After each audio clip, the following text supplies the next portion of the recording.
My name's Anthony Andrews, co-founder of S.O.U.L Fest 2020. And on the last day of S.O.U.L Fest, we have an amazing Q&A with stars of S.O.U.L, Aki Omoshaybi and Pippa Bennett-Warner. I'd love to hear more about how the story came about, Aki. Obviously, as the writer, as the director, producer, and the lead actor of the film, how did the story come about for you?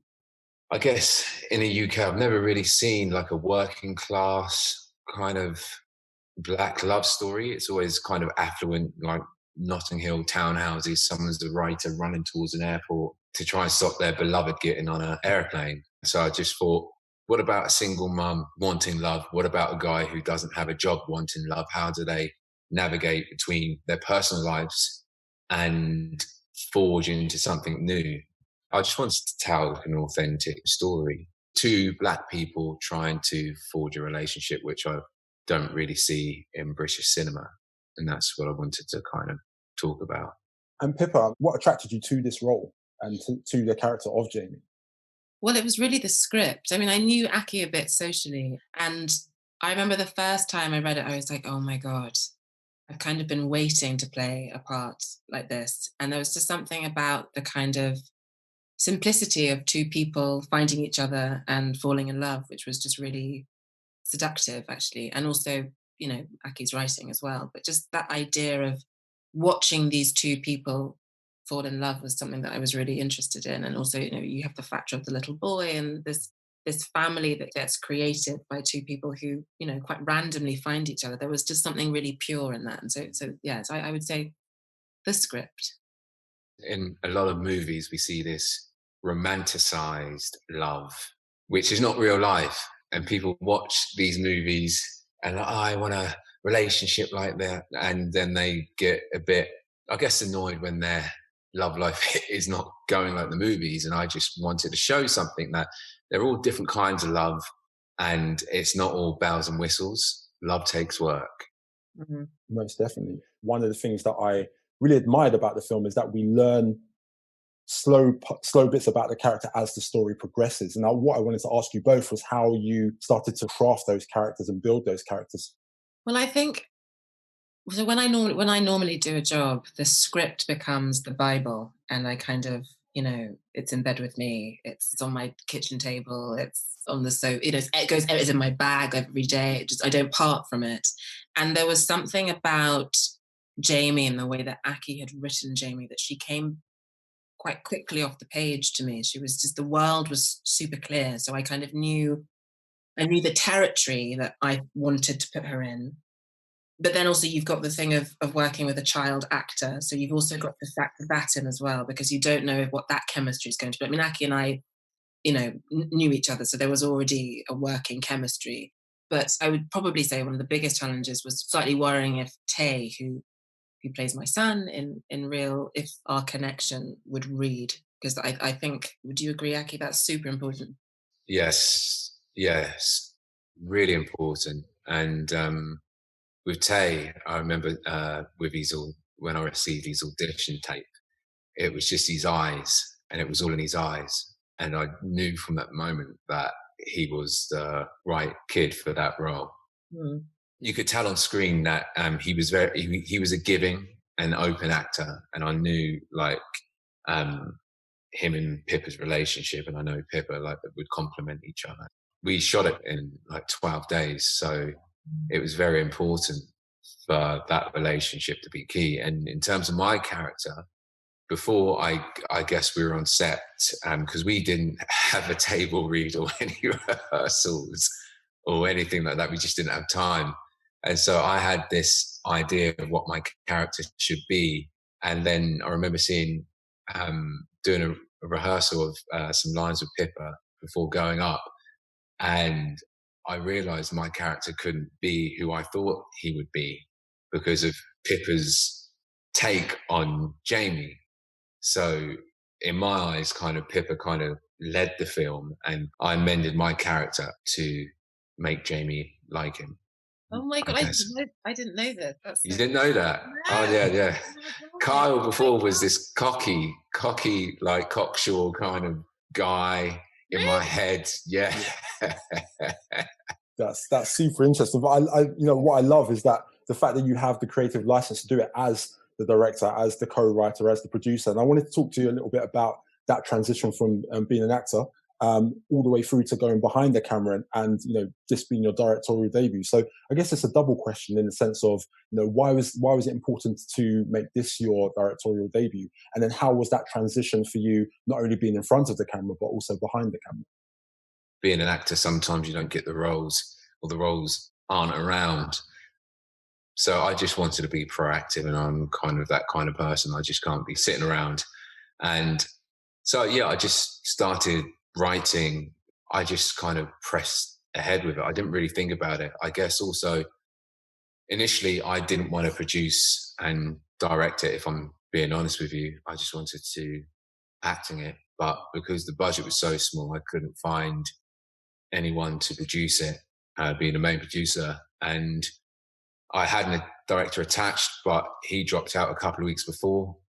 And again, because of the budget, no one else wanted to do it. So I had to step up. And boy, did he step up. He was wearing all the hats and just carried it like an absolute G. Just so much grace, and really just steered the ship in every way that you could want someone to. Oh, thank you. I guess it was a lot because I hadn't been to film school. I didn't know composition. I didn't know hardly anything. I'm going to be honest. I didn't. I just knew the images I had in my mind and kind of the feel of the movie and of what I wanted to portray. So I just kind of went with a lot of gut feeling with this film. I'd love to know about some of the challenges you found yourself having as a first-time director, like especially someone who you had the project earmarked for someone else to direct. How did you find that experience? Well, firstly, I'll be honest, no one took me seriously, whether it was actors' agents, directors' agents, producers. I'd done a short before, but that was, there was about 5 of us. And then I'm in charge of like 35 people on set, having never done that before. It was quite exhausting. Post-production was just, whoa. We had 50K on this film, 50K budget. So, post-production sometimes, well, the first quote I got for post-production, and that was heavily discounted, was 80,000. I was like, that's more than a movie. So, and that was mainly just to do with the sound. And so when they were talking about how much it all costs, I was just like, whoa, I just didn't have an idea. But I kind of stuck with it and managed to get people on board. And I believe like every film deserves a round of applause. Like if you go to the theatre, even if you don't like the play you watch, you still give them a round of applause, because a lot of work goes into putting features together, and it takes a village. Yeah, I wore so many hats, but everyone else plays a huge, huge part into and making it come together. Absolutely. And Pippa, I wanted to ask you, having worked on projects such as Max and Gangs of London, which I loved, I wanted to find out about working on an independent project on this. What made that so special for you? When I was doing this, I was doing another job at the same time, which was a BBC Two drama called Mother, Father, Son. And so I was back and forth, I think maybe once or twice. And so going from a very traditional TV set to the real set, which was more guerrilla style shooting, was actually amazing. There was something really freeing, and also, before in the film there are, I think there are dotted throughout quite big scenes between Aki and I, and of course we didn't have time for a read through, we didn't have time for rehearsal. So before we would shoot those big scenes, he and I would, go through the lines maybe 4 or 5 times and then shoot it. And so that was nice, because everything felt fresh. You hadn't over rehearsed it. You could just, and there was movement to ad lib or change lines. And we were very much, I speak for myself, Aki might not agree, but we were very much in sync with each other. So it was just a lovely experience, and a different experience to what I normally do. But I think that also goes back to Aki, because I think he created a really safe and generous space. So you felt like you could play, and you felt like you felt comfortable to make a mistake as well. Aki, I just wanted to find out about the process of, getting that all important distribution deal. Can you talk a little bit about that experience? I'm one of those guys, what you'd call, well, a lot of people call me annoying, because I just never give up.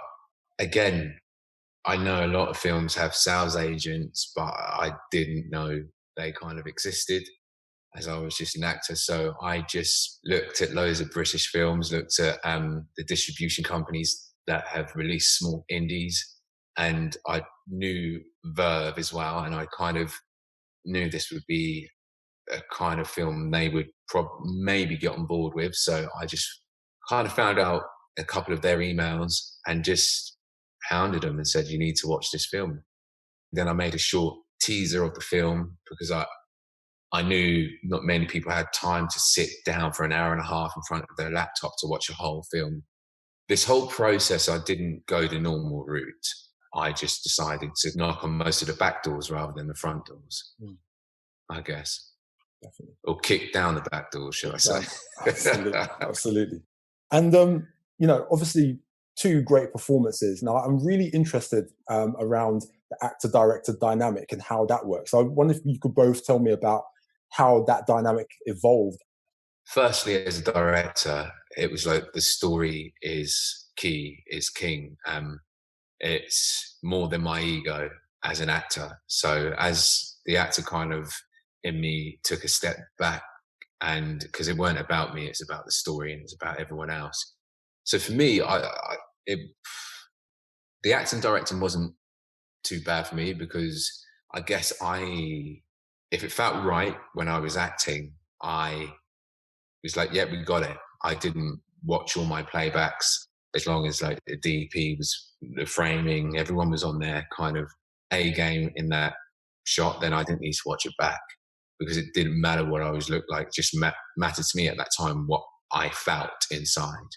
With Pippa acting alongside her and directing her, it was just easy breezy. It was a joy, to be honest with you. I was kind of dumbfounded sometimes when I was, watching the screen. I'm like, oh gosh, she's saying my words. Oh my gosh, she's saying that. Oh wow.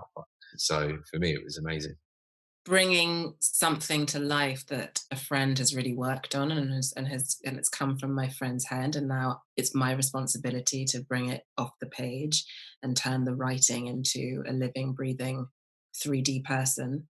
I felt that Aki trusted me to do that, and I felt like I could relax, because sometimes when you do jobs, you can feel, especially on the first day, you can feel a bit tense and a bit kind of stiff. But I think just the fact that I was doing the job and Aki's just a dream, that he gave me license to relax, and also just a gorgeous little co-star in Tay who made my job so much easier. Brilliant. And I want to talk to you both about I guess the current climate that we're in. Obviously, we're doing this remotely as opposed to in a cinema space, which I know we'd all want to be in. And I just want to ask you, Pippa, about being an actress in this climate and the kind of roles that you choose to play. Do you feel that there is some need to respond to what's actually happening with not only the global pandemic, but also what's happening with the Black Lives Matter movement? Yeah. I mean, I think we all deserve more. I think we all need more. I think, we don't have the same access as our white counterparts. Largely, I think, because a lot of, our white peers' trajectories are really based around period dramas, which is something that we don't have immediate access to. You can't walk into an Emma or a Northanger Abbey, which is what tends to be the trajectory in this country.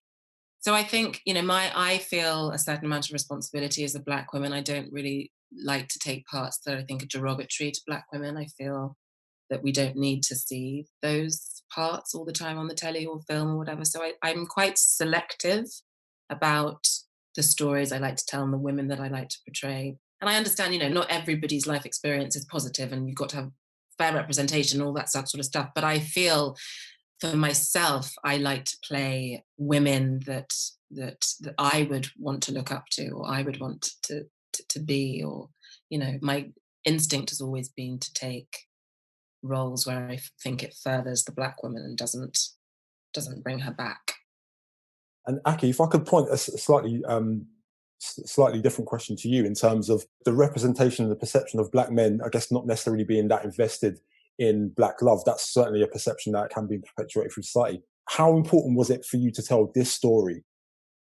I've never had a father figure, so I kind of had to write what I kind of knew, and also I wanted to show the hopeful ending, a progressive ending. You know, there are all types of different films. Some narratives we've seen more, and you know, I've lived part of those narratives as well. But I guess it's reiterating what Pippa said, is kind of pushing other narratives out there, other versions of Black stories, Black fathers. You know, we're not just that slice of the pie. There's like 80%. We're nuanced. There's a lot to us which we have yet to see. So I guess that's what I'm trying to do, is push it that way. So a few more questions for me, but what I would love to ask you is what you would want audiences to take away from Real.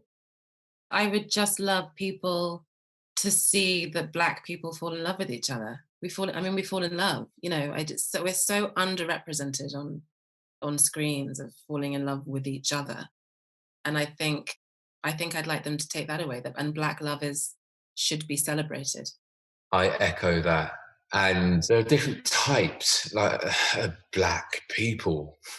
And I think sometimes society doesn't see that, for the reason why it's shot in Portsmouth, you know, which is a predominantly white area. Like, there are Black people that don't just live in London. And I guess I just wanted to show the differences within us, as well as seep into society this kind of hopeful film. Because I think sometimes we can watch films, or our white counterparts can watch films and see a gang in a movie, then they walk down the street to see a group of just Black lads hanging on a corner, then automatically, subconsciously, they're like, oh God, that's a gang maybe.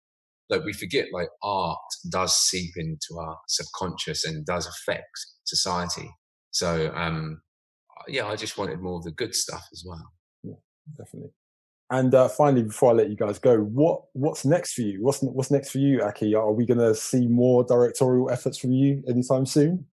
At the moment, the next thing is a TV series I'm writing called Little Faith, with Me and You Productions. I guess that's kind of all I can say right now. Fair enough. Pippa, it would be remiss of me not to ask, a few friends have asked me about Gangs of London Season 2. Are you able to tell us anything interesting about that? Well, it's definitely happening. Amazing. But it's a S.O.U.L exclusive. I love it. But my lips are sealed. But no, so yes, there will be a season 2. I think we start shooting early next year. And then in terms of other things, I've got a few more things coming out, but I'm, you know, but I can't really say, basically. I'm like Aki. I'm like, okay. We're like Fort Knox over here. Well, look, hopefully, you know, next year when we do this, hopefully you guys can come back and tell us about your next projects. But it's been an absolute pleasure talking to you. The film is incredible. We really enjoyed it, and we hope that our audience enjoy it, as I'm sure they will. Thank you to Aki Omoshaybi and Pippa Bennett-Warner. Thank you so much. Thank you. That was the S.O.U.L Fest 2020 Q&A for Real, featuring Aki Omoshaybi and Pippa Bennett-Warner. And you can watch Real on BFI Player from today, 29th of August at 7 p.m. for 24 hours. So head over to BFI Player to watch the film now.